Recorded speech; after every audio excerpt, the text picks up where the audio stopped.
உயிர்மை சொந்தங்களுக்கு வணக்கம். இந்தியாவில் மட்டும்தான் தமிழர்கள் இருக்காங்க அப்படின்னு நாம நினைச்சிட்டு இருப்போம்.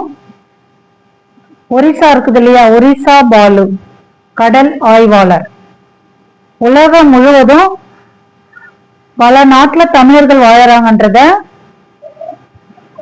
அவங்களுடைய வரலாறு சொல்லிட்டு போயிருக்காங்க. இப்ப ரீசெண்டா தான் இறந்தாங்க, 2023 நினைக்கிறேன். தமிழர்களுக்காக தன்னுடைய வாழ்நாளை செலவழிச்சு இது எல்லாத்தையும் கண்டுபிடிச்சு நமக்காக கொடுத்துட்டு இப்ப ரீசெண்டா இறந்தும் போயிருக்காங்க.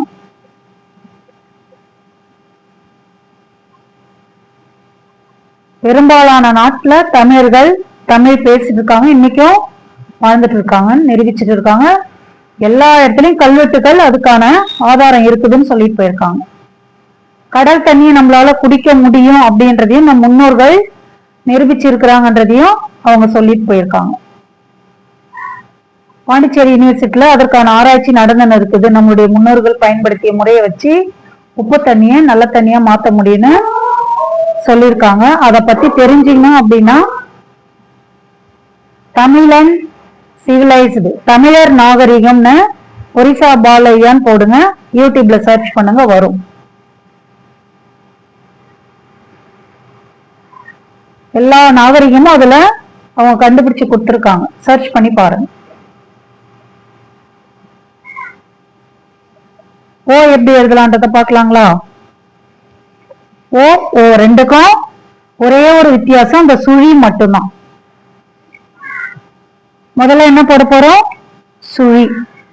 இரண்டாவது கீழ் வளைவு பெருசா போடணும். அதுக்கப்புறம் சிறிய வளைவு இங்க இருக்கு பாருங்க.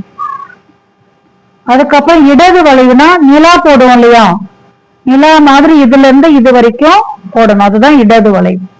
இது நம்ம நிக்கிற திசையை பொறுத்து இடது வலது மாறும் அப்படின்னு சொல்லி இருக்கிறேன். மேல் வளைவு அவ்வளவுதான். ஓ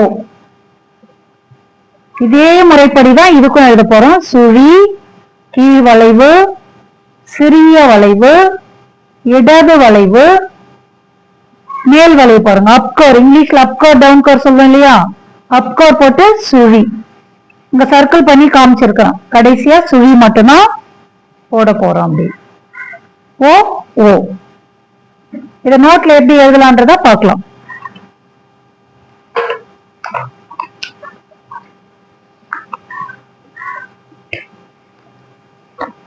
முதல்ல என்ன போட போறோம்? சுழி, கீழ் வளைவு, சிறிய வளைவு, இடது வளைவு, அப்கோர்ஸ் சொல்லுவோம் இல்லையா, மேல் வளைவு, அவ்வளவுதான். ஓ இங்கேயும் பாருங்க, அதேதான்.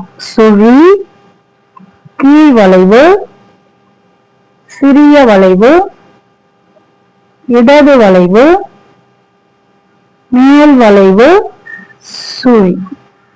ஓ ஓ ஒன்று, ஓ ஓட்டம். சிம்பிள், வெறும் கோடு தான்.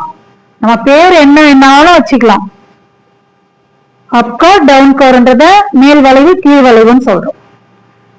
சுழி போடுறத எந்த பொருளை வேணாலும் வச்சு போட்டுக்கலாம். அந்த சிறிய வளைவுன்றதுதான் தமிழ்ல கீழ்பிறைன்னு சொல்லுவாங்க.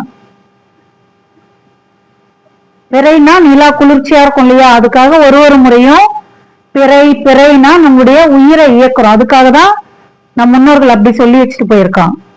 உங்களுக்கு இந்த மெத்தட் புரிஞ்சிருதுன்னா கீழ்பிறைன்னு சொல்லி எழுதிக்கலாம்.